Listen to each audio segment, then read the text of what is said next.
Muy buenas tardes a todos. Siempre este es el momento más difícil de toda la conferencia, es ser el primero después del almuerzo. Todos están cansados, medio aburridos. Pero bien, voy a hablar muy brevemente sobre nuestro informe hemisférico mandado por los presidentes que acabamos de sacar. Y después, con mucho gusto, acepto cualquier inquietud, cualquier pregunta que tienen. Este informe, como muchos de ustedes saben, fue mandado por la Cumbre de las Américas en abril de 2012. El presidente Santos de Colombia realmente fue, yo creo que, el autor intelectual de este informe y pidió dos cosas: un análisis de las políticas actuales y también una exploración de nuevos enfoques. Entonces, el proceso cumplimos, nos pidió hacerlo dentro de un año y cumplimos dentro de un año, dentro de los términos de referencia iniciales y dentro de nuestro presupuesto. Así que para la OEA fue algo que nos consumió mucho en la CICAD, muchos trabajaron, tuvimos muchos consultores, apoyo externo. Aquí tenemos varios de los expertos aquí presentes que participaron, incluyendo a Mark Kleiman aquí y mis compañeros, así que fue un trabajo bastante extenso.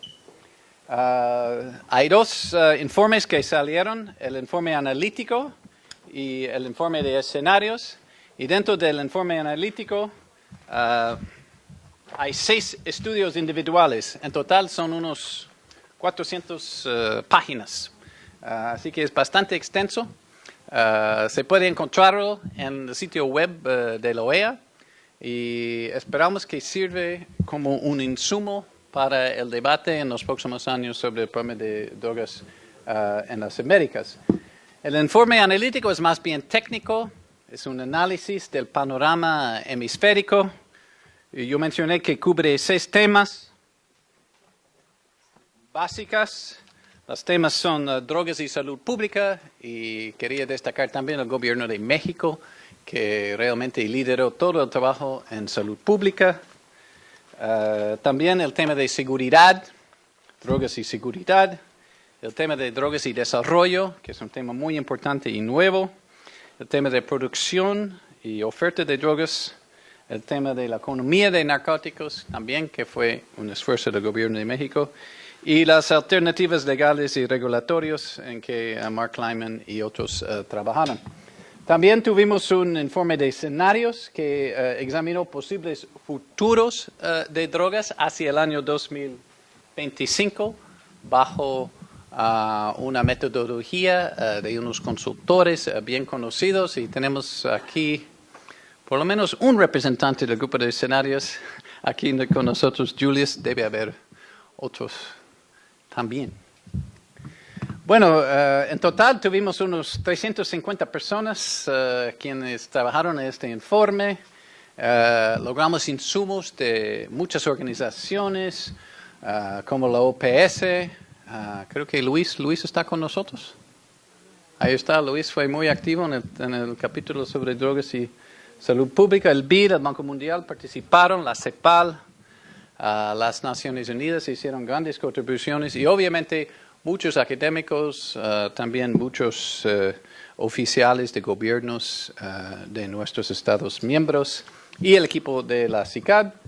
Tuvimos apoyo financiero de muchos gobiernos, también de bancos de desarrollo, de empresa privada. Y no voy a entrar en mucho detalle, pero tuvimos un cronograma bastante apretado, con varias reuniones con nuestros consultores, la preparación de borradores, reuniones de coordinación por todo el año pasado, culminando en mayo de 2013 en la presentación de este informe al presidente Santos. Y después de la presentación de este informe al presidente Santos, tuvimos una reunión aquí de la CICAD, de los 34 comisionados de drogas del hemisferio, donde también hicimos una presentación. Y hicimos también una presentación en Guatemala ante la Asamblea General de la OEA en el mes de junio. Tuvimos consultas en muchos países. El contenido realmente fue un gran desafío, tratar de organizar este informe, porque fue importante que todos los países sienten impactados, sienten que sus problemas estén dentro del informe. También había un desafío de enfocarlo en la evidencia, porque hay escasez de evidencia, como sabe muy bien nuestro director del observatorio. Y también queríamos poner nuevas perspectivas, cosas nuevas, innovadoras, pero tampoco sin descartar el hecho de que estos problemas son bastante complejos. Ya mencioné los 6 estudios y se sintetizaron estos en 10 capítulos de los diferentes, digamos, partes del problema de drogas. Había un desafío al primero de aún definir el problema de las drogas, puesto que hay deficiencias en la investigación, escasez de recursos y en muchos casos ausencias de diagnósticos.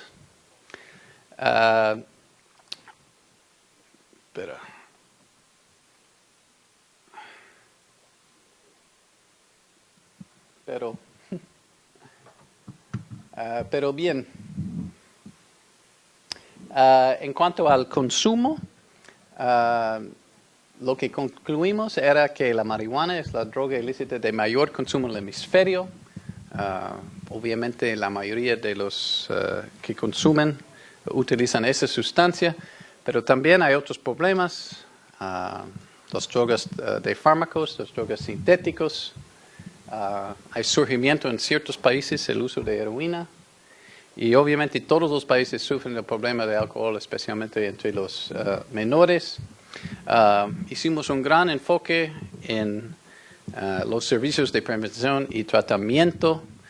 Se ha notado una cierta deficiencia en muchos estados en la provisión de servicios de prevención y tratamiento, que está bien examinado en este informe.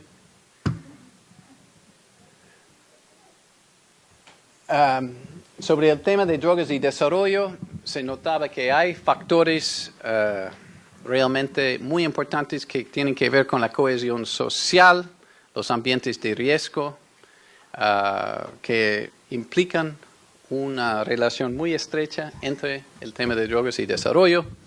También hemos notado en ese capítulo realmente un tema que está de interés de todos ustedes, todo el problema de la sobreénfasis en medidas penales que en muchos países está sobrecargando los sistemas penales. También, y creo que Adriana ha sido uno de los grandes, autores intelectuales de este tema, la necesidad de humanizar este problema, de enfocar en temas como integración social y desarrollo humano. Bueno, mucho dinamismo en la área de cultivo, producción, cambia todos los años, las rutas cambian, las sustancias cambian, pero en general se ha notado que hay un gran flujo no solamente al norte, especialmente en la cocaína, pero también al sur, la cocaína boliviana y peruana, que han tenido mucho impacto en los países del cono sur y en trayectoria hacia África y Europa. La marihuana generalmente un tema nacional, pero obviamente hay tráfico internacional. Paraguay a países vecinos, también México a países vecinos.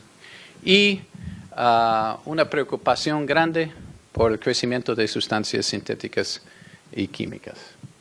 Bueno, las ventas, el mercado de drogas, bastante grande, pero muy difícil de medir. Pero sí notamos que la mayoría de las ganancias se quedan en los países de consumo. También notamos que a pesar de que las drogas son una fuente muy importante de recursos para el crimen organizado, estos grupos tienen muchas otras oportunidades también de ganar recursos por otras actividades ilícitas. Examinamos con bastante detalle la relación entre el crimen y la violencia. Es una relación bastante compleja, especialmente en Centroamérica. Hay muchos temas de corrupción, de impunidad, lavado de dinero, tráfico ilegal de armas. Es complicada la relación. Entre las alternativas legales y regulatorias, el punto más clave es que hay trade-offs en todas las políticas y es muy difícil medir los costos en comparación de los beneficios de cualquier liberalización. Lo que sí se nota hasta ahora es que la despenalización del uso personal no ha tenido muchos impactos sobre el número de usadores. Eso sí, hay evidencia que muestra eso. Pero en cuanto a una legalización, no sabemos precisamente cuáles van a ser, digamos, los diferentes impactos en cuanto a aumentos de consumo, impacto en salud pública, impacto en la violencia, impacto en gastos jurídicos. Obviamente hay un balance, pero exactamente dónde va a quedar la balance, no hay suficiente evidencia de tomar una posición. Los dos informes, va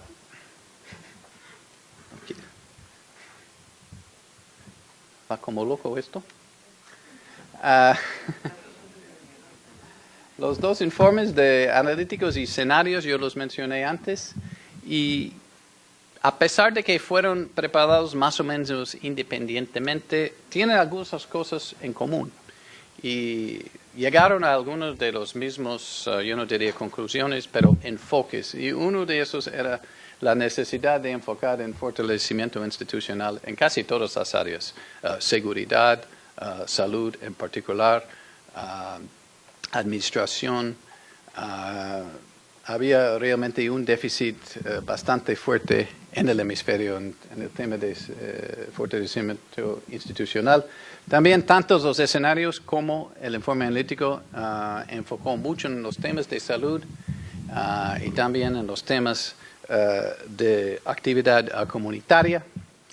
Y finalmente los dos informes llegaron a la conclusión que hay necesidad de enfoques flexibles y diferenciados, porque el problema es muy diferente de un país al otro. Bueno, los escenarios, y podemos escuchar un poco más de Julius si quiere comentar, no sé, pero había un grupo de 47 personas, de stakeholders muy distinguidos de diferentes áreas del tema de drogas, algunos que venían del mundo de salud, otros de educación, otros de sociedad civil, había políticos, tuvimos jueces, hasta uno de nuestros otros jueces está aquí. Dos. Tenemos algunos jueces aquí presentes, pero fue un grupo muy diversificado. Se reunieron por 2 semanas en Panamá y construyeron unos 4 futuros diferentes para dónde estaría el mundo de drogas en el año 2025. La idea de los escenarios es que no es algo que uno prefiere, no son, digamos, futuros preferidos, son más bien futuros relevantes y factibles y claras. No son pronósticos, pero son, digamos, posibilidades. Voy a hablar muy brevemente de los diferentes escenarios. Hay 4. El primero se llama Juntos y básicamente este escenario se enfoca en el problema de la seguridad, en el problema de débiles instituciones estatales, especialmente en la área de law enforcement, problemas con la violencia, problemas con la corrupción. Orientado hasta Centroamérica, pero no exclusivamente, pero se nota un enfoque centroamericano. La respuesta que se recomienda en este escenario es en una forma muy diferente a la forma que se ha presentado en el pasado, fortalecer en una forma abrumadora las capacidades de instituciones judiciales y de seguridad pública para, para contrarrestar la fuerza del crimen organizado y también aumentar la cooperación internacional. Al mismo tiempo, se nota en cuanto a retos que este no va a ser muy fácil, va a ser muy difícil y va a ser más bien 2 pasos adelante, 1 paso atrás. Las complicaciones, digamos, en mejorar institucionalidad son muy, muy profundos. Pero eventualmente se espera hasta cierto punto mejoras en la seguridad ciudadana y algunas mejoras en instituciones. Pero va a ser un proceso muy largo, muy difícil y digamos, no necesariamente muy fácil. El segundo escenario se llama caminos y se enfoca más en los regímenes legales y regulatorios ante la droga.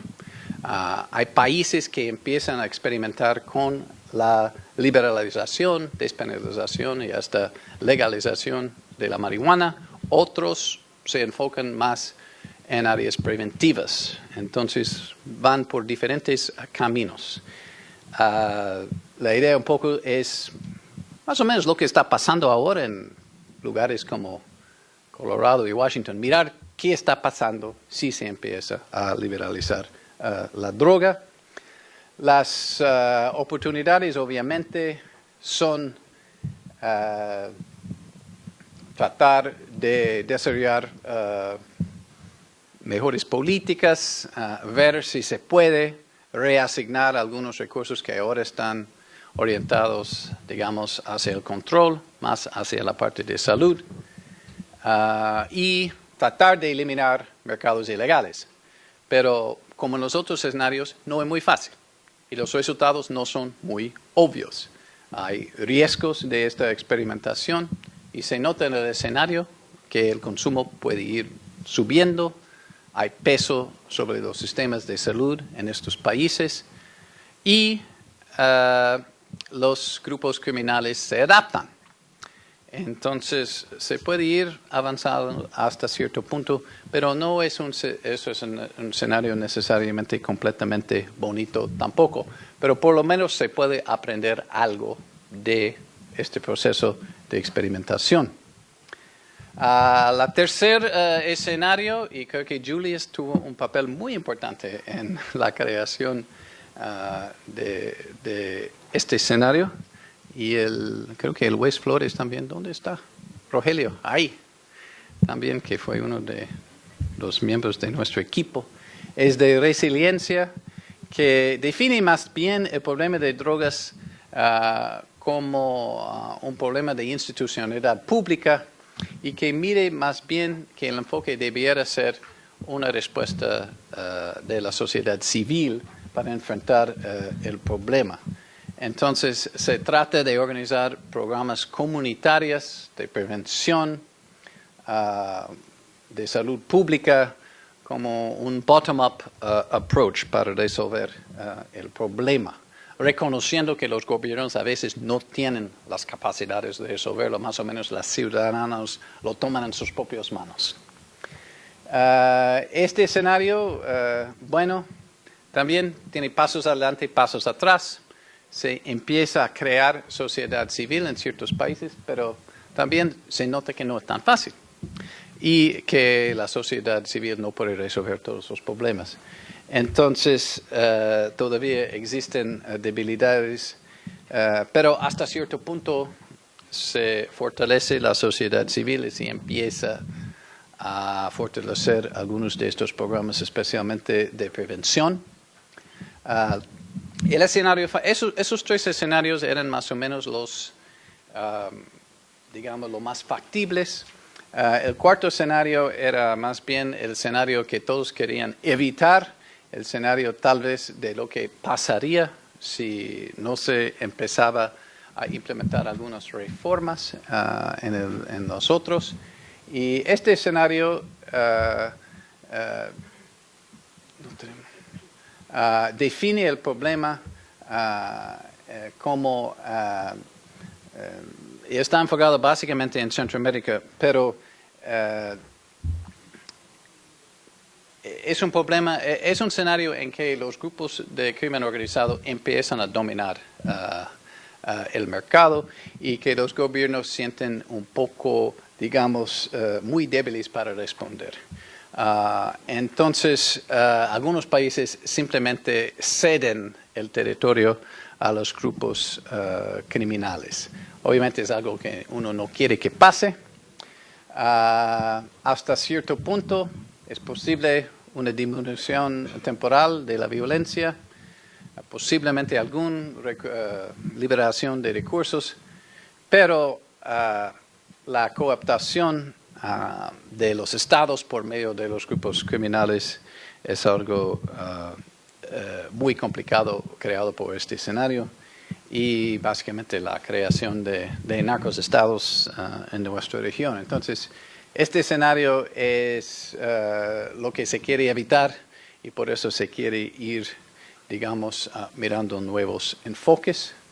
Bueno, esos son los cuatro escenarios. Ahora mirando hacia el futuro, ¿dónde vamos a ir de ahora en adelante? Bueno, esa es la razón por la cual ustedes están aquí. Estamos mirando en un nuevo diálogo y algunas de las conclusiones al final del informe. El problema de drogas realmente es un tema hemisférico, pero admite tratamientos diferentes de un país al otro, ya mencioné eso. El problema de la seguridad es muy complicado, es diferente de un país a otro, pero es algo que hay que, digamos, enfrentar. Algo que el informe enfoque mucho es el hecho de que hay ciertas sociedades en las que el Estado realmente no está en condiciones de entregar respuestas efectivas en cuanto a la seguridad. Y ahí hay la necesidad realmente de un fortalecimiento institucional muy fuerte. El tema de salud pública, muy importante. Y mayor flexibilidad, digamos, en la forma de mirar el problema. Y un enfoque muy importante en el tema de mirar alternativas, digamos, a la encarcelación para muchas personas que están, digamos, involucradas en el tema de drogas. Por eso todos ustedes están aquí presentes. Lo que vamos a hacer de ahora en adelante está más o menos fijado en la declaración de los cancilleres que salió a mitades de junio de la Asamblea General de la OEA. Se va a lanzar un proceso de consulta en varias áreas. Uno es consultas multilaterales en grupos, por ejemplo, como la CICAD, nuestra comisión, en grupos como la OPS, estamos organizando una reunión para un par de meses, en también los grupos que reúnen a los ministros de Seguridad Pública. También va a haber diálogos nacionales en varios países que van a organizar sobre el tema de drogas, dónde vamos en el futuro. Y además va a haber algunos diálogos subregionales en áreas como CARICOM, como los países de Centroamérica. Y la idea es tratar de encontrar algún consenso en estos temas de drogas que pueden llevar a otra reunión de los cancilleres, una sesión especial de la Asamblea General de la OEA para el año entrante, el 2014. Entonces, esas son las varias reuniones que yo mencioné que vamos a tratar. Algunas áreas que surgieron en la Declaración de Guatemala de gran interés de todos los países que creemos que son áreas donde podemos hacer algún progreso, algún consenso en los próximos meses. El enfoque de salud pública, y todos ustedes están metidos en eso porque realmente los tribunales son una forma de dar el enfoque de salud pública hacia los drogodependientes. Capacidades institucionales para todos los países es un tema que, digamos, se abarca en todas las áreas. Reducción de sanciones por consumo, reformas penales y alternativas al encarcelamiento. Esos son pedidos específicamente incluidos en la Declaración de Guatemala y muchos países como los suyos están siguiendo eso. Y finalmente, unas mejoras en coordinación en el área de lavado de dinero. Todas estas áreas están tratadas en la Declaración de Antigua y estamos tratando de, digamos, usar eventos como esto y otros eventos para motivar a los países de ir adelante en estos temas. Así que, bueno, eso un poco, un resumen muy breve de los 400 páginas. Quería agradecer a nuestro equipo también en la CICAD. Los que han trabajado en este informe trabajaron muy duros. Varios están aquí, Adriana, Bryce, el doctor Cumcille. Muchos, digamos, el último año se ha dedicado mucho a esto. Luis Alfonso y nuestros amigos del equipo de escenarios, el juez Flores, Julius, muchas gracias por toda su colaboración. Y bueno, estamos orgullosos de este proyecto, pero también esperamos que les ayude a todos los países para, digamos, utilizarlo como una herramienta en la formulación de sus políticas de drogas. Entonces voy a parar ahí. No sé si alguien tiene alguna pregunta o comentario. Por favor. Sí.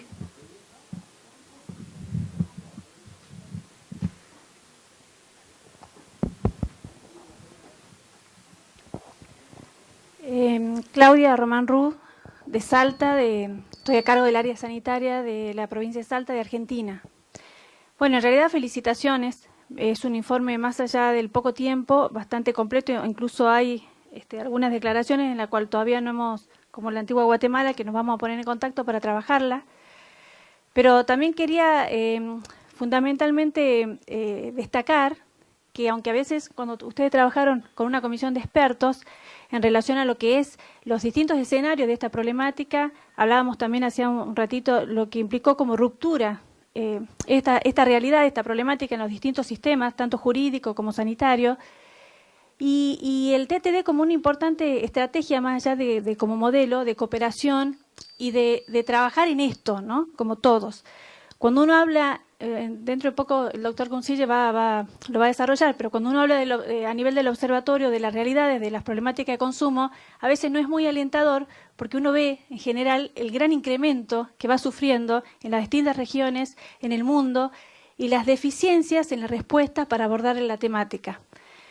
Y aunque cuando uno aborda esto como panorama y qué puede pasar de acá a unos años y estas tendencias, más allá de a veces lo difícil y lo triste que a veces quienes trabajamos en esto sentimos que cómo trabajar con todo esto que cada vez crece más, es la gran oportunidad que se presenta para trabajar y dar una respuesta diferente.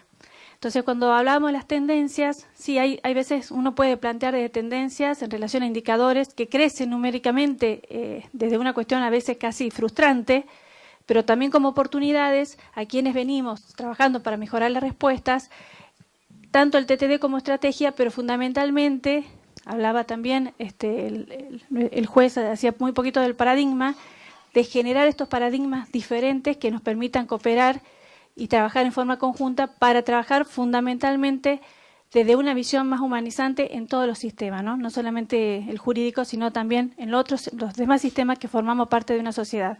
Así que, bueno, felicitaciones y, bueno, también poder abrir estos espacios de debate y construcción que son los que nos van a permitir dar respuestas diferentes, a realidades que son diferentes, aunque problemáticas comunes. Eso, gracias. Muchas gracias. ¿Algún otro? Bueno, muchas gracias y muchos éxitos en el resto de la conferencia.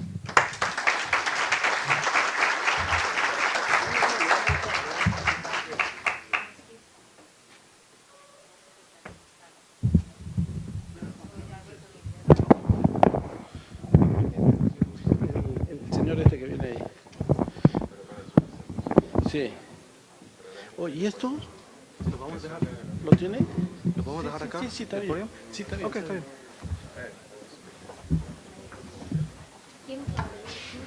Sí, Julius, Mark Kleiman, ¿y qué? ¿Ya están?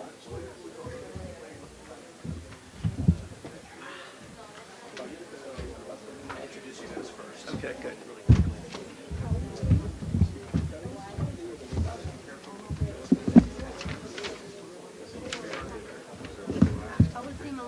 No.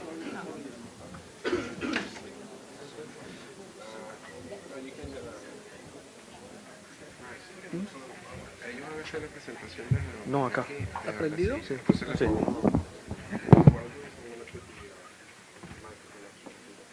Yeah, do it up here.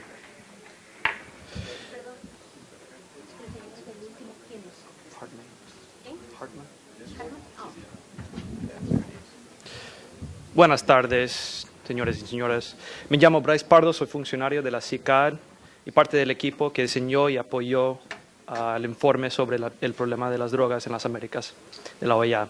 Tengo el gusto y el honor de estar acá con ustedes para moderar este panel sobre las alternativas al encarcelamiento, más allá de los tribunales de tratamiento de drogas. Algunas de ellas son novedosas y quizás no conocidas por algunos de ustedes. A mi lado izquierdo tengo los mejores ponentes, es decir, expertos en otras alternativas conocidas y evaluadas. También dos de ellos fueron involucrados en el dicho informe de las drogas de la OEA. Los juntamos hoy para brindarles más información acerca de la variedad de iniciativas existentes. Ellos son el doctor Mark Kleiman, el profesor de la Política Pública en la Facultad de Asuntos Públicos de la UCLA. Dicta cursos sobre métodos de análisis de política, sobre la toma de decisiones racionales imperfectas a nivel individual y social y sobre el abuso de drogas y políticas de control de la delincuencia. Su focalización actual es reducir la delincuencia y el encarcelamiento mediante la situación de métodos rápidos y previsibles sobre la severidad del sistema de justicia, del sistema penal, en general y específicamente en los correccionales comunitarios. Entre sus proyectos recientes se incluye el sistema de libertad condicional, conocido como HOPE, y la relación entre la política de drogas y violencia en Afganistán y México. También acá está Julius Lang, solamente tengo el bio en inglés, pero es el director de Training Assistance and Center for Court Innovation, a nonpartisan, non-governmental organization based in New York City. He has overseen the center's many consulting services, including workshops, study tours, in-person consulting. He's worked with the OAS, especially in the scenarios of the drug problem of the Americas. También tengo el gusto de presentarles el lugarteniente Daniel Hartman. Es el comandante de la policía del Departamento de Policía de Roanoke, Virginia. Tiene 18 años de experiencia en el campo de cumplimiento de la ley y ha servido en la Coalición de Abuso de Sustancias de Roanoke. Actualmente es responsable por las operaciones de campo diarias, el manejo de los servicios policiales y el desarrollo de las relaciones comunitarias y la creación de soluciones a los problemas de los vecinos. El señor Hartman fue una pieza fundamental para la implementación de la primera iniciativa de intervención en el mercado de drogas en Virginia. Recibió su capacitación y especializada a través de la Universidad del Estado de Michigan y fue seleccionado como el líder principal del equipo para la división de Roanoke. Empezamos con el doctor Kleiman.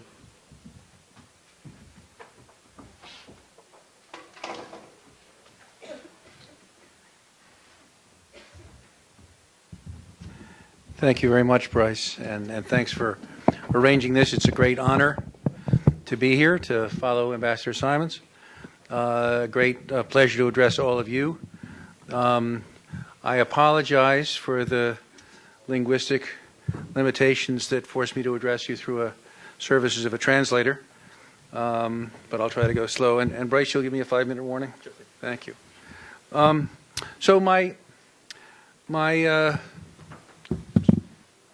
theme today, no, that didn't do it. My theme today is ends and means. It's very easy to get focused on particular programs and lose sight of what we intend the programs to accomplish. So I want to step back and say that we have a drug abuse problem. We have people who lose control of their drug taking or lose control of their behavior when they're intoxicated. And that one way to get them to moderate or stop their use of drugs that are damaging to them and others is with formal drug treatment. One way, I say. And then, so drug treatment's not a good in itself, it's a way to accomplish a goal. And by the same token, a drug treatment court is a means to the end of getting people to enter treatment, to remain in treatment, and to comply with treatment instructions. And so the questions we ought to be asking, it seems to me, are drug courts a good means to that end? Or under what circumstances are drug courts a good means to that end? How do they best serve that end? And what are the alternatives? Don't think I really have to talk about this much to this audience, but it's crucial to reduce the drug consumption of people who, in addition to their drug problems, commit non-drug crimes. It's crucial both because the crime is a problem, and reducing their drug consumption will reduce their crime, among other ways by getting them into treatment. It's also true that people who are both heavy drug users and active offenders, even though they're a minority, a distinct minority, among users of illegal drugs, most users of illegal drugs don't do much harm to themselves or anybody else. But they're not the ones we see. The people who come to our attention as drug abusers are the minority that lose control, and they account not only for most of the crime committed by drug users, they account for most of the actual drug consumption. Drug consumption is, except for cigarettes, is tremendously skewed. Typically, 20% of the users of a drug consume 80% of the volume of that drug consumed. That's true, for example, for alcohol in most countries. And so we need to concentrate on a relatively small number of people. And because many of them are criminally active, we can concentrate on them. I did a calculation for the U.S. suggesting that about 60% of the cocaine consumed in the United States is consumed by people who have been arrested for a serious crime in the last year. So most of our drug problem is people whose names we know and who are under the supervision of the criminal justice system. That's a tremendous opportunity.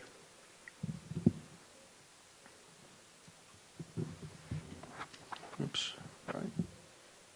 Now, again, one good way to get people to reduce their drug consumption is to get them into treatment. And for years, there was a campaign, still is a campaign, to increase the resources available for drug treatment services. And in fact, in the United States, the Affordable Care Act will enormously increase the availability of quality drug treatment services to people who need them. But the treatment gap, the difference between the number of people who need treatment and the number of people who are actually getting treatment, is only partly a supply-side problem. Yes, you could solve some of that problem by making treatment more available, by improving its quality, by making it more acceptable to the people who need it. But the brute fact of the matter is that most people who need drug treatment services, by clinical standards, don't want drug treatment services. They want drugs. We could fix that with persuasion. We could try to talk them into going into treatment, indicate to them how their lives would be better if they went into treatment. Now, many of them already know that. They know that they'd be better off, but right now they just rather drink or use meth or smoke pot or whatever their favorite drug or drugs is. Alternatively, we could coerce them into treatment. They've been arrested for drug consumption or drug possession or some other crime. Then the criminal justice system can say to them, you must go to treatment, right? Not your choice, our choice. And there's evidence that coerced treatment works about as well as any other kind, which is to say not very well. Drug treatment is a big improvement on nothing, but the outcomes in most drug treatment programs are unspectacular. We should just have to accept that without relaxing our efforts to make those outcomes better. But we shouldn't expect miracles.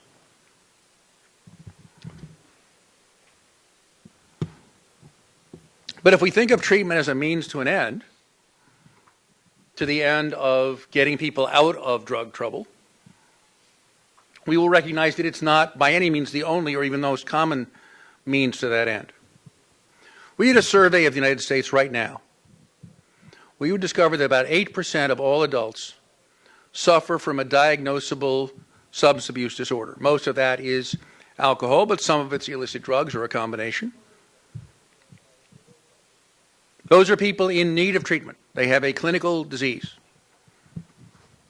If we went back 3 years later to those very same people, 2/3 of them would no longer have that disease. They would not meet clinical criteria for substance abuse disorder. And almost none of them would have had drug treatment in the meantime. They would have, as the literature says, spontaneously recovered. That's the single most common pattern of getting out of trouble with any drug. Fewer than 10% of people who recover from drug abuse have ever had any treatment attention whatever. So there's a massive question to be asked. How could we increase the rate of spontaneous recovery? Now, how much of that recovery is genuinely spontaneous, coming from within, and how much of it is a lover, a parent, a child, a boss saying, okay, take a pick, it's your drug or it's your relationship with me, but you can't have both. So spontaneous recovery isn't always entirely spontaneous, but we might think about how to increase its frequency without using up very, very scarce treatment resources. We know, for example, that people who attend self-help groups like the 12-step fellowships do as well as people in formal treatment if they stay there, except that most of them don't. We know that when there's a trial,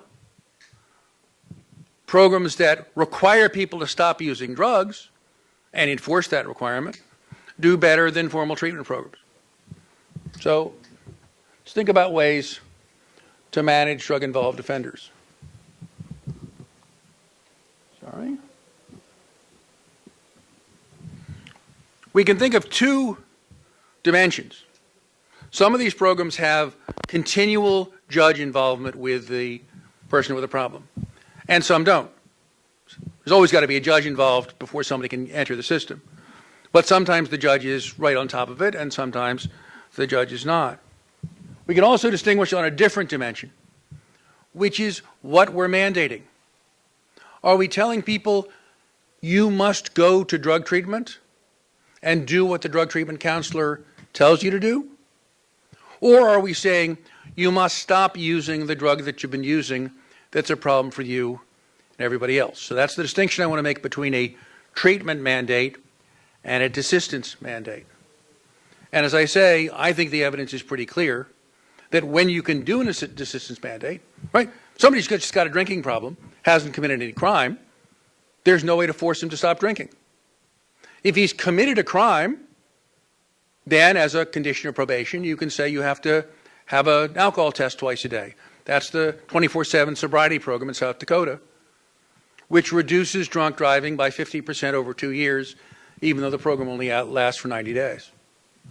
The HOPE program in Hawaii which some of you know about, does the same thing with mostly methamphetamine users on felony probation. 80% of them, 1 year out, are clean and on the street. It's about 4 times the recovery rate you'd get from any drug treatment program. Now, HOPE involves judicial supervision. There's a judge involved all the time. It's unlike the standard drug court because the judge only sees the person if he breaks the rules. The judge sees him at the beginning to give him a warning, but from then on, if he complies, he never sees the judge. You can do a desistance mandate in a drug court. Right? You don't have to just enforce going to treatment. You can enforce not using drugs. There are drug courts that penalize people for positive drug tests. In the District of Columbia, in a randomized trial, people on the usual drug court model of assessment, mandated treatment, sanctions for treatment noncompliance, and a long-term promise of getting rid of their record if they complied, were compared with people who instead were given frequent drug tests and immediate sanctions for drug use.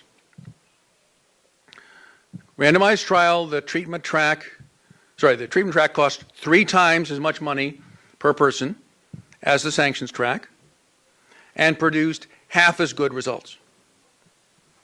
And as soon as the experiment was over, the judges insisted on going back to the old system. As the researcher on that case said, turns out that changing addict behavior is easy, but changing judge behavior is hard. So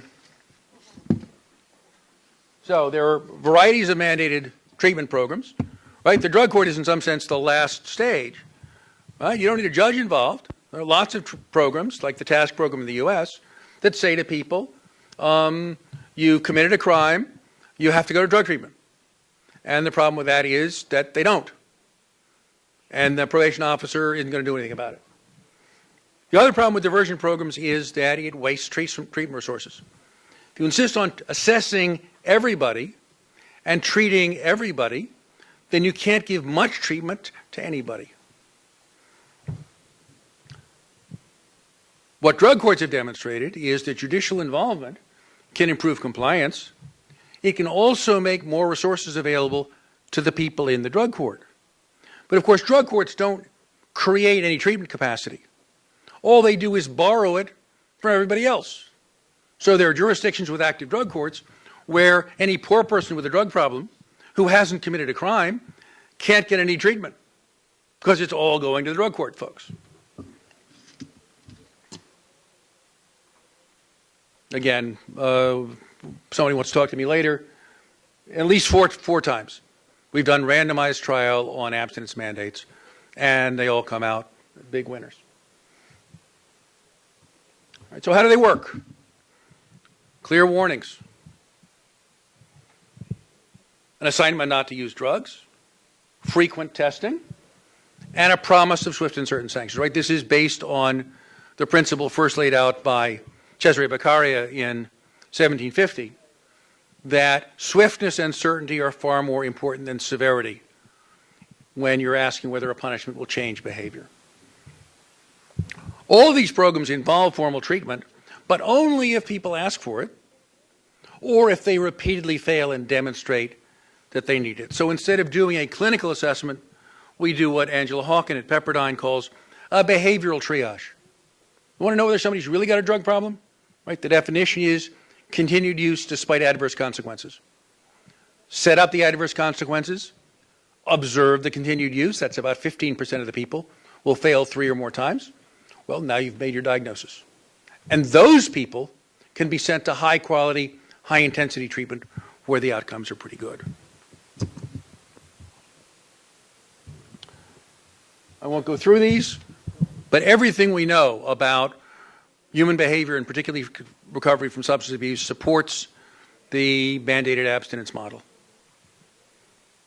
Here are the data from the HOPE trial. Right, this is probation as usual versus swift and certain sanctions.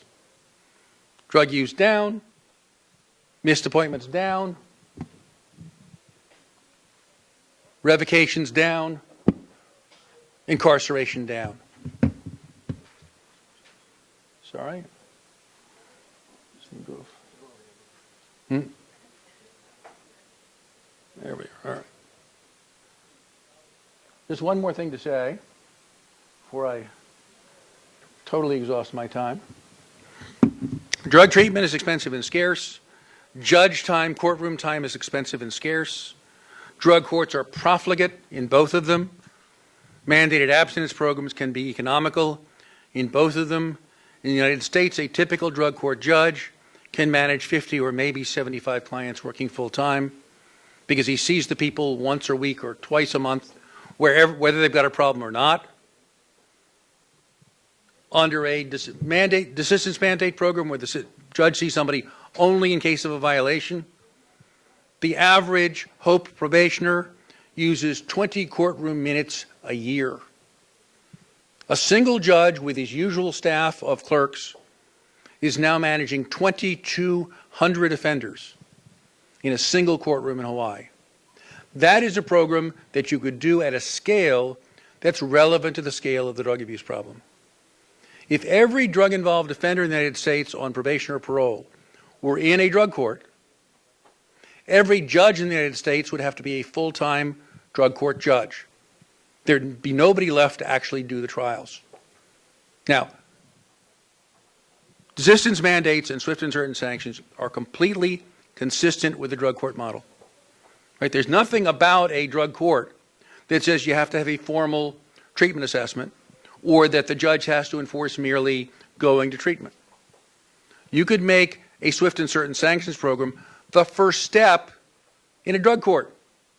And you discover that 60 to 80% of your drug court clients could stop using their drug without anything more than that. That would lead the balance, the ones who repeatedly violate, to get the sort of intense intention that a drug court judge gives. So I want to claim that if we focus on ends and not on means, we can figure out the right way to use judge capacity and treatment capacity and the right way to use our coercive power. Thanks very much.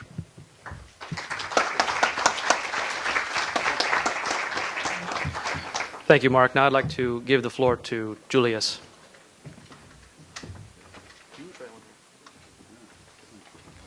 Good afternoon, everyone. Once again, I want to thank SICAD for inviting me to participate today, and especially to participate in the other ideas section of this very thoughtful and detailed program on drug treatment courts. And I also want to acknowledge Ambassador Simon's comments about the scenarios that SICAD created earlier this year, and participating in that really let me kind of peek under the hood of how the Organization of American States brings people together from across the hemisphere to work on common issues, and how challenging that is, but at the end of the day, how rewarding it is. So I thank you guys very much for allowing me to participate. So am I doing the slides? Okay, thanks.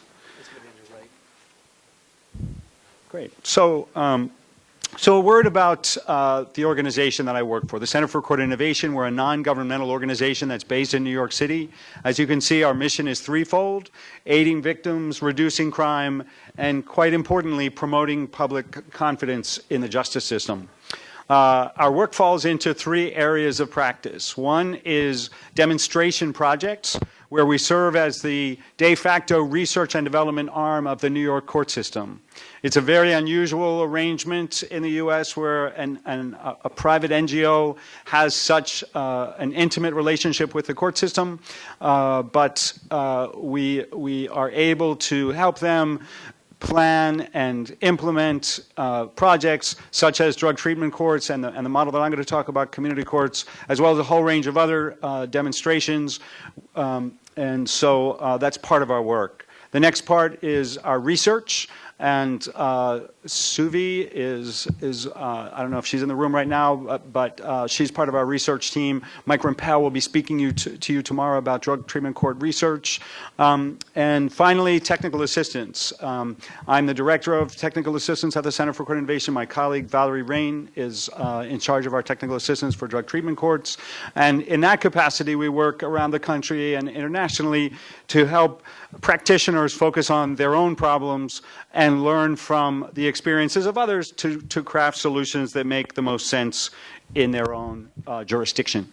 So I don't think it's an exaggeration to say that when the first drug court opened in the United States in 1989, it really revolutionized how people thought of what the justice system and especially the court system could achieve.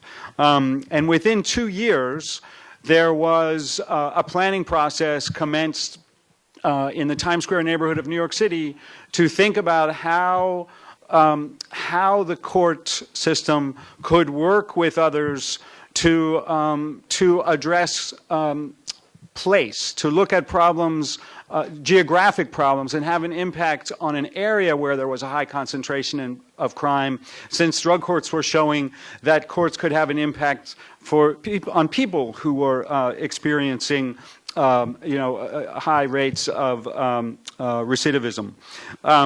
Another question being asked in that process was, what role is there for citizens? How can citizens participate in the justice system? And finally, what role can courts have? What role can the formal justice system play in strengthening the informal systems of control, which I think most of us would agree are really how communities stay safe because of the informal systems of control that operate there. So let's talk for a second, just in quick shorthand, the drug treatment court model that these today and tomorrow are looking at. The client of a drug treatment court is a problematic user of drugs or alcohol, and the primary intervention, although it's not the only strategy, but the primary one is drug or alcohol treatment. And the core principles in the U.S. for adult drug courts are 10 key components. So I'm here to talk to you about what's called the community courts. And community courts are courts that have a neighborhood focus, geographic focus, that are trying to harness the power of the justice system to help communities solve local problems. So to go back to that reference of how maybe it would be different from a drug court, in a community court, the clients are the offenders and the community itself and the neighborhoods served by the project. The primary interventions might be drug treatment, but it depends on the needs of the clients and whether those clients are the offenders or the community itself. That's what's going to dictate the responses that the court is having. And we'll talk about that in a minute. And the core principles are the 6 common elements that we'll discuss further. So today there are around 40 jurisdictions across the U.S. that are implementing the community court model. There are a number of them in planning. Other countries such as Canada and Australia and England and South Africa and possibly others are also using the model.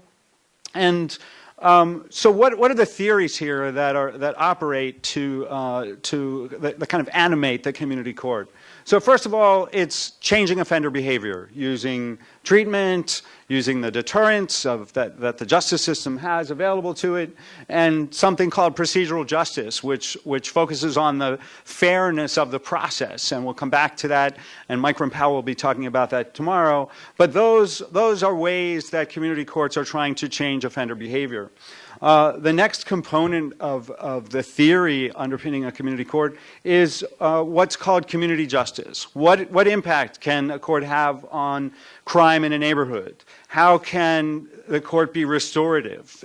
Thinking about communities as a whole that are victims of crime, how can the court play a role in paying them back?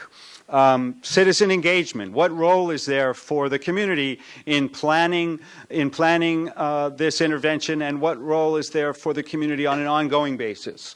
And finally, what can the court do to improve public confidence in justice? And the third aspect is making sure that there is accountability. This has turned out to be an extremely important component in gaining public support for all of the problem-solving courts and all of the alternative sanctions in a kind of law and order society where people need to hear that if alternatives are being used, that people are being held accountable. There actually is compliance, and when there's not compliance, there's going to be some kind of consequence, which in turn gives judges the confidence to be able to use alternatives instead of what is very often the case at the lower levels in this country, where there's no consequence in the justice system, or jail is used, short-term jail sentences are used very ineffectively. So, just to take some examples of neighborhoods that are focused on the left is the Red Hook Community Justice Center. The arrow is pointing to the core problematic area that's served by that community court. Up above on the left part of the slide is the tip of Lower Manhattan. So you can see that this neighborhood isn't all that far from Manhattan, and that's the financial district, the lower part, but a very troubled neighborhood, and the community court serves 3 police precincts where about 200,000 people live. The middle slide shows Vancouver's community court in Canada, and the right-hand side is the downtown east side, which is the most problematic area that's being served. It also happens to be where the courthouse is, and to the west of that, just to the west of that, is the downtown area, and then as you go further and further west, it's more and more residential, and you can see there's a park on the far left. The right-hand map shows the North Liverpool Community Justice Center in England, and the area served by that project doesn't include a central business district at all. It's more of a residential neighborhood in the north of the city. So how do these projects get planned, and how might they be different from court-focused projects such as drug courts? And I think the most important difference in a community court planning process is what we would call a community needs assessment. And in that instance, data is being analyzed, which you would want to do to plan any kind of criminal justice initiative. But the other bullets, interviews with key stakeholders, focus groups, surveys, and going out and actually attending community meetings, are something that make the community court planning process more complicated on the front end, but more rewarding eventually, because the community is able to feel that they're having a say in identifying problems, prioritizing problems, and developing solutions that are going to be carried out by the community court. So sometimes community courts are actually located in facilities that are in the neighborhood served. So the Red Hook Community Court on the left-hand side is in an old Catholic school that had been abandoned. That's right in the center of this troubled neighborhood in Brooklyn. In the center, photographed, the Vancouver Community Court is actually right downtown, right next door to the centralized court, but in a building that had been used for pretrial detention, and so it was retrofitted to house services and be the home of the community court calendar. And down here on the right in Dallas, they really were creative in finding a community center, a 20-year-old community center that was a vibrant center for community activity with libraries and nurses and all kinds of services, and identified space that could be renovated at very low cost to house this courtroom where low-level cases could be heard right in the neighborhood. Here in Washington, for 10 years, the little picture on the right-hand side shows the centralized court in downtown Washington. For 10 years, out of that courthouse, the D.C. Superior Court operated a community court focusing on the Anacostia neighborhood, which is 6 and 7 in this map. These are 2 police precincts on the far side of the river, which were the most problematic areas in the city. And what they found after 10 years and doing research on it, that court had been able to reduce recidivism and had other positive outcomes. And so what they decided to do, again at very low cost, was to divide the entire city up into six community courts. And assign, you can see as you look around the map, 6D has a designated judge, Judge McCabe. 5D has Judge Cushenberry, and so on. So in the centralized courthouse, the different courtrooms have calendars that focus on designated areas and use the services, the government service providers and the NGO service providers that are available, but work with them to focus geographically and try to produce outcomes that benefit the community. So very quickly, the 6 common elements of community courts, a lot of these will be familiar in the drug court context. Enhanced information, understanding addiction, understanding problems of offenders, and also the community context of crime. Community engagement, we've talked about, that citizen participation.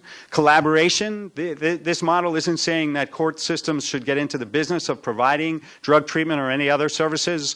What we're talking about is working together within the government and working together outside the government to solve problems. Individualized justice, crafting mandates that are based on the individual's needs and the community impact rather than the case itself, which is very common here in the States. Accountability, we've talked about the importance of that, and a focus on outcomes. So just very quickly to mention a few outcomes that have come out of research on community courts. The Midtown Community Court, the first community court that was created in Times Square, an independent evaluation found that court had an impact on the priority problems that were identified in the needs assessment, 24% reduction in illegal vending, 56% reduction in street prostitution, recognizing that the court plus the police plus economic development efforts together deserved credit, and they couldn't isolate one single factor, but that the 3 of them deserved credit for the change. Public confidence in justice. The Midtown evaluation, just to take a statistic, found that 57% of 500 people that participated in a survey would be willing to pay more taxes to have a community court serving their area. A recent evaluation of the Red Hook Community Justice Center in Brooklyn found positive community views of police, prosecutors, and the courts have more than doubled since the court opened in 2000. Reduce walks. So we talked about this problem in the U.S. especially with misdemeanor cases, that there's a real need to fix the process if it's broken, but to make sure that there are consequences once you've improved the process. And so you see in the Red Hook evaluation, for example, a big reduction in the use of time served from down to 18% from 64% in the traditional court. Increased compliance rates with the mandates that are used. Reduced reoffending. So the Red Hook evaluation found a 10% reduction in reoffending with adults, and an even more significant reduction for juveniles. And procedural fairness, very high percentage, 93% of respondents felt that they had been treated fairly by the judge, which corresponds to more compliance and more obedience to the law. So thank you very much.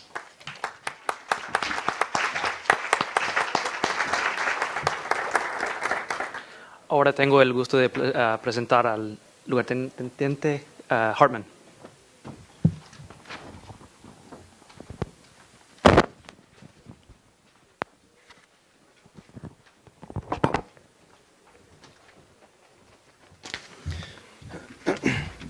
Good afternoon. I'm very excited to be here with you folks today to be able to discuss the Drug Market Intervention Initiative.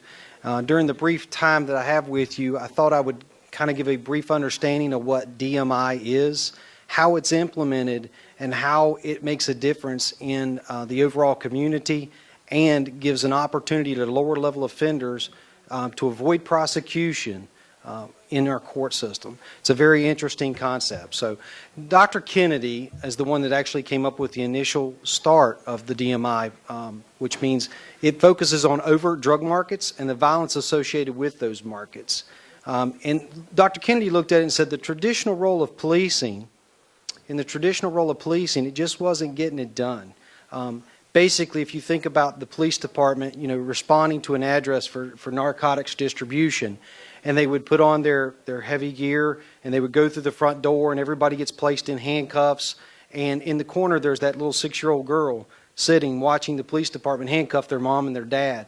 And how does that traditional role of policing look, and how does the community, it creates a tension between the community and the police department. So when he saw that, he said, something's got to change. Something, maybe we could do something. There is a time and a place that we have to do that as a police department, but maybe not all the time.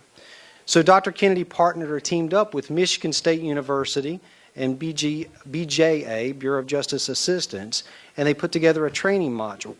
And then High Point, which is DMI originated in High Point in 2004, where the police department in High Point, North Carolina, actually implemented the process, and they came up with the operational strategic plan on how to implement this strategy. And that's kind of what I would like to talk to you about today.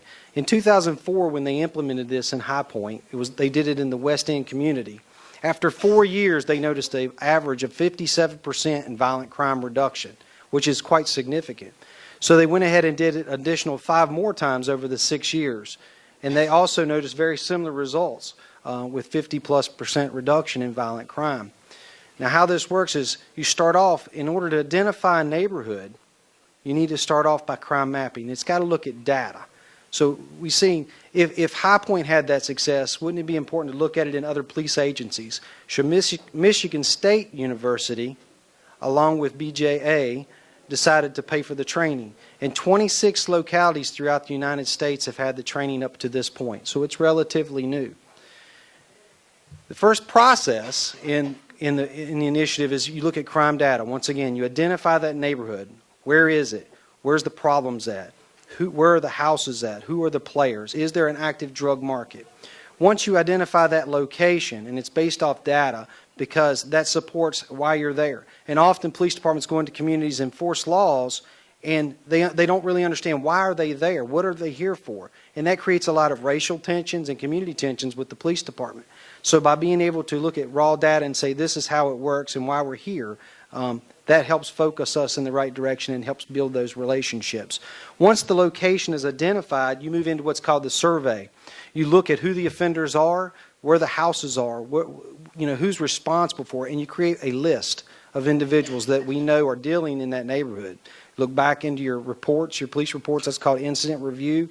And basically, once you identify all the people in that neighborhood, in that target area known as the DMI, the overt drug market, you break them into 2 categories.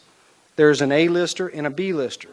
An A-lister is the ones that are classified as violent offenders, ones that have huge criminal histories or larger criminal histories, those that have convictions such as prior weapon convictions, prior distributions, or acts of violence against persons that would be felonies.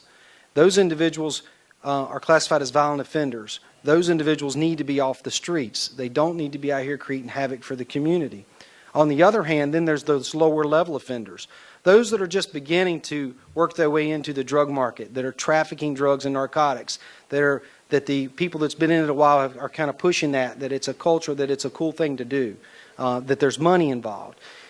So I want to stop right there for a minute and think about it. Typically, police departments, what we do is when I would arrest this person, they would go, hey, I can get you this person over here. He's the supplier. He's the one you want. And what do police departments typically do? We work with our prosecutors and we say, well, this person can give you this person, and we didn't make him any promises, but can we take that in consideration? And we typically will do that. Now, in DMI, it kind of pulls their wild card out of their pocket of the drug dealers. So when they say, I can do this in a DMI area, you say, I don't want that person. I want you, because you're the ones that's out here dealing the drugs. You're the ones committing the violence. You're the ones that's causing the problems. And I like to equate it to, think about a police chief. If a police chief wants a stop sign watched for traffic violations, does the chief go and work that stop sign? And the answer is no, he doesn't. He sends it down to the district officer, and the district officer works the stop sign. It's much like that in the market. When a drug dealer, a high-level drug dealer, wants to commit an act of violence because somebody's moving in on his turf, or they hear there's a stash house, they'll send it down, and it gets to those lower-level offenders, the A-lister and the B-listers, and then those are the ones committing the violence. So if you take their wild card out of their pocket and you're focusing on the lower-level offenders, we can offer opportunities to the ones that are on the lower-level offender and incarcerate or pursue the ones that are violent, the A-listers, and get them off the streets, and that's how we reduce violence. We've seen statistically success on reducing violence in neighborhoods by changing that terminology of always going after the big guy, the one that's dealing the heavy amounts. Now, we still go after those, but just when we're looking at the target market, we take those opportunities away from the lower-level offenders to be able to try to turn over to somebody else. So we identify those individuals, and we know that the A-listers are going to be incarcerated. The B-listers, the lower-level offenders, we're going to offer opportunities to avoid prosecution, and we're going to give them the opportunity to be a productive member in that community, to come back into that community and not deal drugs, not commit acts of violence. And we're not only going to tell them that we don't want them to deal drugs, but there's a social services component to this that we also offer everything they need to be successful. So those individuals don't even have to go to court, don't have to go before a judge, won't have to be prosecuted, and everything's offered well before court. And we use our current budget. It doesn't change or challenge the budget of your current resources throughout, because it uses the normal budget. So there's no budget constraints upon you. We can avoid prosecution if they comply with the stipulations that's placed on them. Once you identify those individuals, basically you go into the neighborhood and you do undercover operations. We did extensive undercover operations in Roanoke, Virginia for about a year. When it gets to about 80 to 90% of you know that you have the majority of the market, and we tried to get at least 3 buys on each of those individuals. Once you have that, then we do a thing called mobilizing the community. You go out, you do all kind of media release information. You go to community meetings, you do surveys, and you share with the entire community, not the location, not the target location yet, but that we are doing a drug market intervention and that we are looking to prosecute high-level offenders, violent offenders, and give opportunities to lower-level offenders. And when that spreads, you automatically see the market starts slowing down. Once the media gets a hold of that and it goes out, because everybody, the drug dealers are wondering, is it my market? Is it my neighborhood that they're working in? So it automatically starts slowing the drug market sales. The trafficking slows down just when you do that. Once you do that, then you go into a thing that's called notification of influentials, or contacting the offenders' families. Because if I, as a police lieutenant or a police officer, come to an individual and say, I'm going to give you an opportunity, I want you to come to this meeting, do you think they're going to be real receptive to that? Because a police officer is saying, I want you to come to this meeting. It's called a call-in, which is one of our next steps. And on this meeting, we're going to offer you an opportunity. Do you think he's really going to listen to me a whole lot? And the answer is maybe, maybe not. With the influentials, we find grandmothers, mothers, fathers, significant others, people that they will listen to and that care about them. And then we go talk to them at their house. It's usually, there's a core team that's developed, a police, a prosecution team. So there's a prosecutor, a police team leader. There's a community leader, someone that the community looks up to that knows people in that target area. And then there's a social services team leader. So all of us go to this location with the chief of police, and we meet with the influentials and say, we want to give him an opportunity to change his ways. Right before you go have that meeting, you do direct indictments on all your A-listers, and you do a sweep of the streets, and you take all those A-listers off the street, and soon the news media gets that, and the next day to 2 days, you're in that B-lister's house talking with their family members going, you know, you saw a lot of your friends just got arrested, unfortunately. You know you're in that, right? You know over the last year we've caught you multiple times. You don't know how many times, but multiple times selling drugs and narcotics on the streets of your community.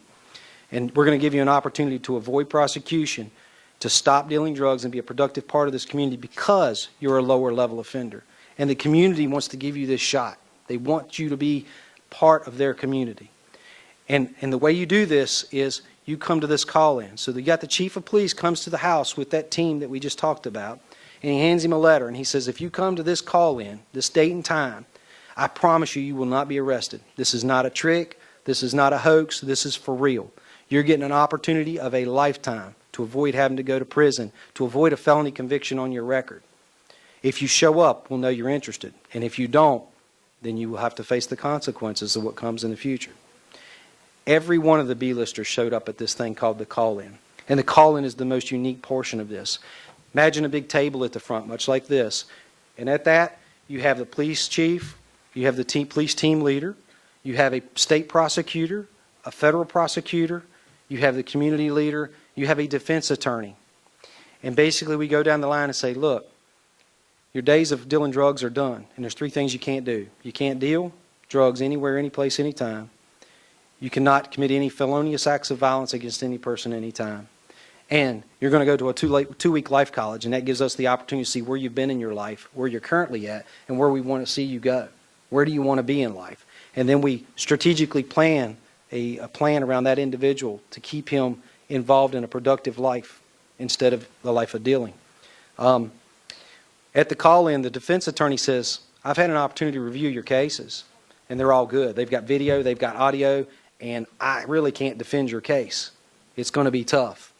And usually what the judges do is when the judges look at, when the defense attorney's talking to the judge, he says, we've already offered all these services. The prosecution will say, we've already offered all these services well before. He's already had a chance and he chose not to take it. It takes the defense attorney's bargaining tool away with the judge because, it's already been there. He's already had all the services. So the judge is, making decisions based on the fact that drug court, he's already been given those opportunities with no cost to the state. Why do we want to do it again? So at the end of this call-in, every one of the B-listers showed up, the nonviolent. They were issued a mentor officer, someone they got to know personally. Their family members sit behind them. And what you see is when they're doing is sitting in the chairs, and in the A-listers' chairs, there's just a picture of the people. They're friends that aren't there because they had to be incarcerated because of their violent tendencies. And then they're just one step back. So if they mess up, they now become that A-lister. They become someone that has to be incarcerated. And just statistically, in closing, to give you a little detail of Roanoke, when Roanoke did this, we had 5 B-listers and 10 A-listers. The A's 8 were state, 2 were federal, prosecuted. Of the B-listers, we had 5 nonviolent on our first call-in. 2 of them messed up. 2 of them we had to pull the lever, as we call it, and they had to face the judge. However, 3 of them are doing very well, very productive in our community right now, have not been dealing drugs. That drug market in Roanoke, after 1 year, we had a 27% decline in violent crime. We had in the first year in the entire zone, we had a 25%, and this year so far we have a 26% reduction in violent crime. The second drug market initiative for us was in the Melrose Rugby neighborhood. We had a 76% so far of violent crime reduction. The lower level offenders, every one of those B-listers, the low level offenders in that, are still leading productive lives. They have not been back dealing. We monitor them every day. Check police pack, we check our police records management. We check the local regional system. We check warrants on them. They're not involved in current drug transactions. We do undercover surveillance, everything on them. They're being very productive. So I guess in closing, I would say this. High Point had success. Several other jurisdictions have had success in violent crime reductions. We have. It is an alternative to incarceration for our lower level offenders, but it's taken our violent people off the streets as they need to be, and the community and police have a much better relationship. Violent crime is down. Our city so far this year is down 26% in violent crime, and we've had 2 drug market initiatives in 2 years. And since the implementation of the DMIs in Roanoke, Virginia, just like in High Point, the violent crime rate started dropping. And it has shown very successful, and I think it's a tremendous tool that we as the United States and other countries could use as well in the future to try to improve those relationships and reduce violence and reduce crime and keep, if Roanoke has 10 people that they've kept out of just one jurisdiction court and showing production, what would it be like throughout the country? What could we do? What could we do? How much money can we save? So it has a lot of benefits. I thank you for your time.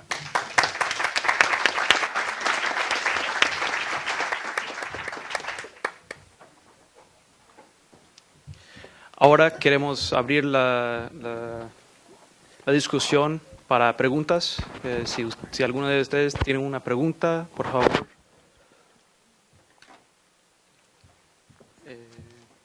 ¿Quién maneja el micrófono? ¿Se lo trae?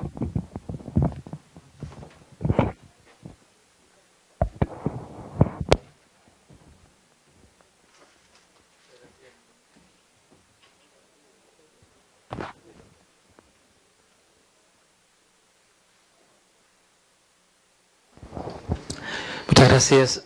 Creo que ha sido una línea de presentaciones muy interesantes de cara al tema central que postula la opción de alternativas, incluso diferentes a la relacionada con los programas de tribunales de tratamiento de drogas. Estos magistrados, si es el término correcto, que integran las instancias de la justicia comunal, de los tribunales comunitarios, ¿de dónde provienen? ¿Cuál es el modelo o el sistema que utilizan para convocar a este tipo de magistrados? ¿Son personas de la comunidad? ¿Son magistrados que pertenecen al sistema judicial? Esa sería una primera pregunta. Otro aspecto que quisiera relacionar, durante mucho tiempo funcionó en California el llamado programa de suministro de jeringuillas, ¿no?, de las hipodérmicas para la inoculación de drogas, sobre todo de origen opiácico. ¿Cómo se compatibiliza toda esta línea de programas orientados a afectar el procesamiento, la penalización de personas con problemas de adicción que incurren en infracciones penales con este tipo de otros programas como el que acabo de mencionar? Muy amable, gracias. So, can you hear me? ¿Funciona? Is that working?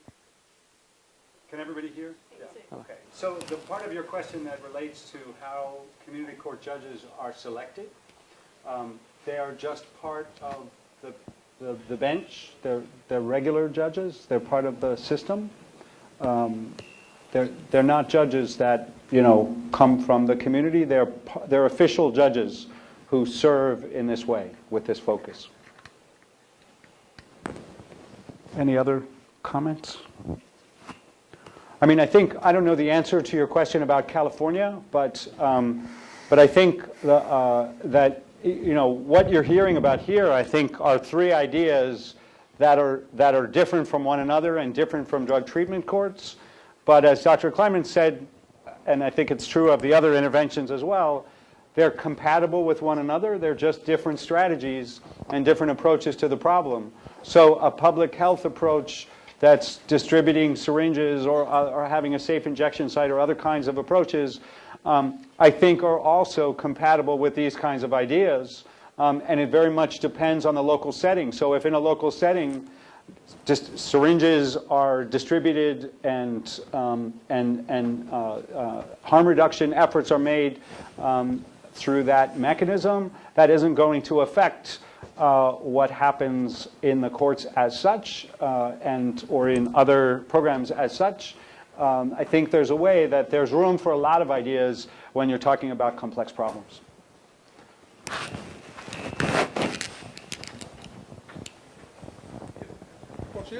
Posiblemente el colega quería hablar era que se distribuyeron esas jeringuillas era para evitar el contagio de las enfermedades de transmisión como eran el HIV, la endocarditis bacteriana, la sífilis, etcétera.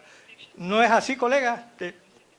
¿No se refería a eso? La aplicación era un control de daño. De evitar el contagio de esas enfermedades, ¿no? El enfoque era de un control de daño, pero luego cambió. O sea, iba paralelo, ¿no? Por aquel entonces, cuando conocí de transporte de drogas, funcionaba únicamente la del Bronx, donde tomé conocimiento del programa, ¿no? Por eso quería ahora, con el avance, cómo esas políticas se mantienen o han evolucionado también en el plano ya federal. So do you know anything about that? Yes, I can say a little bit about the needle exchange issue. That idea came up very early in the HIV epidemic and was rejected with shocked horror by the proponents of the war on drugs. A senator named Jesse Helms introduced an amendment which was passed forbidding the use of any federal funds for a needle exchange program unless it could be demonstrated that it reduced infection without increasing drug use. That was understood to be an impossible task. As it happened, the proponents of needle exchange went ahead without federal funding and in some cases illegally and demonstrated, much to the surprise of many of us, that not only did it reduce infection, it actually reduced drug abuse. Because once you can show somebody who's got an addiction problem that he can take control of part of his life by using safe injection technique, he's more willing to believe that he could take control of more of his life by going to drug treatment. So the provision of needle exchange services actually increased entry into drug treatment. So this was well demonstrated scientifically, and the Secretary of Health and Human Services, this was about 1997, was prepared to formally make the required scientific finding that these needle exchange programs met the criteria for funding under the law. And General McCaffrey, who was then the drug czar, went to President Clinton and said, if the Secretary of Health and Human Services signs that document, I will resign and accuse you of being soft on drugs. And as a result, the Secretary of Health and Human Services had to hold a press conference where she said, well, it is now scientifically established that these programs reduce infection and do not increase drug use, and I'm not making that finding. One of the proud achievements early in the new Obama administration was the formal making of that finding, so you now can get federal help for needle exchange programs, only about 30 years too late. The time to do needle exchange is very early in the epidemic when almost nobody is infected. Australia learned from the mistakes of the US, did a massive needle exchange program early in the HIV epidemic there, and kept their rate of infection among addicted heroin-using people to a fairly low level. By now in the US, it's mostly out of date. So it's a great scientific and ideological triumph without much public health significance. But the main point is completely irrelevant to the rest of the other three things we were saying. You could do that with or without needle exchange. By the way, the question I would raise about needle exchange is, why bother to exchange needles? Why not just make them available in pharmacies? Right? The real problem is that it's illegal to buy a syringe. That seemed like a reasonably good idea to prevent people from going on to injection drug use. In the face of the HIV epidemic, it now seems like a pretty bad policy. So I think I would skip the needle exchange and just make needles available. I hope that helps.